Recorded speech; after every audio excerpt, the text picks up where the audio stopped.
Assalamualaikum warahmatullahi wabarakatuh. Perkenalkan, nama saya Mulyanti Fitri Ramdon dengan NIM P003410201029, kelas tingkat 2A Teknologi Laboratorium Medis.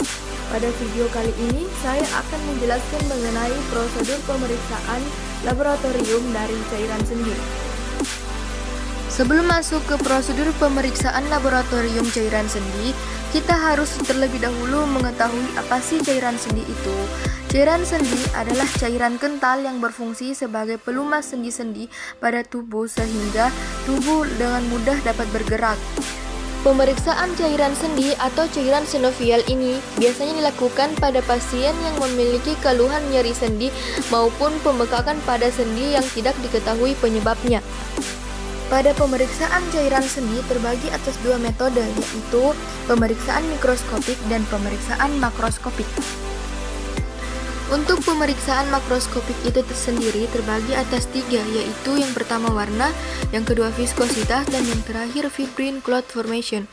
Di mana pada pemeriksaan warna normal adalah berwarna jernih, sedangkan jika didapatkan hasil berwarna merah atau coklat, bisa saja hasil tersebut merupakan tumor, dan jika didapatkan hasil berwarna hijau, bisa saja hasil tersebut merupakan infeksi.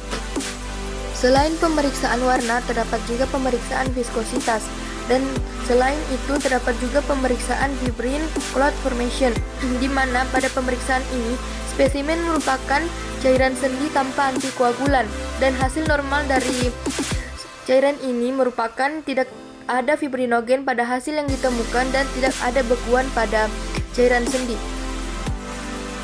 Selain pemeriksaan makroskopik, terdapat juga pemeriksaan mikroskopik, di mana pemeriksaan mikroskopik ini terbagi atas dua, yaitu pemeriksaan jumlah sel dan pemeriksaan kristal, di mana pemeriksaan jumlah sel ini merupakan pemeriksaan yang dihitung menggunakan kamar hitung tanpa pengenceran.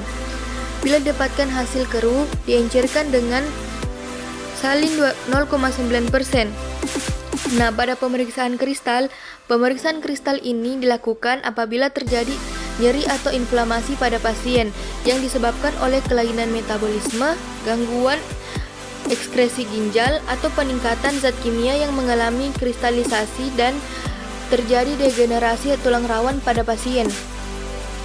Alat dan bahan yang perlu kita sediakan pada tahap peranalisis ini yaitu cairan sendi kurang dari 1 jam setelah pengambilan, needle, tabung EDTA atau yang telah berisi heparin, objek gelas, batang pengaduk, pipet tetes, kamar hitung, jembatan pewarnaan, rak tabung, alkohol, aquades, asam asetat, handspoon, dan mikroskop, dan juga oil imersi. Tahap yang selanjutnya yaitu tahap analitik, di mana yang pertama ditentukan lokasi penusukan, yaitu pada daerah ekstensor yang lebih aman atau bebas dari syaraf dan diberikan tanda. Yang kedua yaitu dilakukan tindakan aseptik pada lokasi penusukan. Yang ketiga dilakukan tindakan anestesi lokal. Yang keempat, tusuk daerah yang telah ditandai dengan spoid yang berisi 25 cc sodium heparin dan gunakan jarum yang sesuai hingga terasa jarum menembus membran sinovia, atau tindakan tersebut dilakukan seperti menusuk kertas. Selanjutnya yaitu dilakukan aspirasi perlahan-lahan. Hal ini dilakukan dengan tujuan untuk meminimalisasi rasa nyeri pada pasien. Dan yang terakhir, spesimen yang telah diambil ditampung dalam satu tabung atau wadah, di mana tabung pertama yaitu tabung heparin steril. Tabung ini digunakan untuk pemeriksaan mikrobiologis yang meliputi pemeriksaan gram dan biakan. Yang kedua, tabung EDTA. Tabung EDTA ini digunakan untuk pemeriksaan mikroskopis, yaitu dengan memeriksa kristal dan hitung jenis sel. Yang ketiga, tabung ketiga tanpa EDTA. Tabung ini digunakan untuk pemeriksaan kimia atau imunologi dan untuk pemeriksaan makroskopis. Tabung yang keempat yaitu tabung tanpa antikoagulasi. Tabung ini digunakan untuk tes kimia atau imunologi. Selanjutnya tahap yang terakhir yaitu tahap pasca analitik, di mana tahap pasca analitik ini merupakan tahap akhir dari pemeriksaan laboratorium klinik, di mana pada tahap ini dilakukan pelaporan hasil pemeriksaan setelah dilakukannya validasi terlebih dahulu. Nah, agar dapat melaporkan hasil laboratorium yang valid dan benar, ada beberapa hal yang perlu kita perhatikan dalam pengambilan sampel.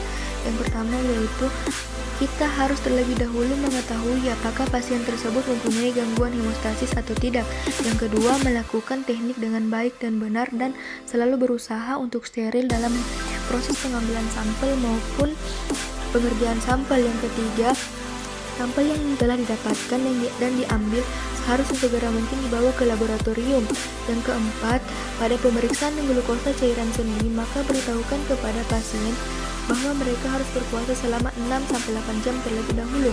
Dan yang kelima, bila dikehendaki untuk menggunakan antikoagulan, gunakan heparin. Dan keenam, untuk pemeriksaan mikrobiologi, wadah yang digunakan untuk menampung cairan sendi haruslah dipastikan steril.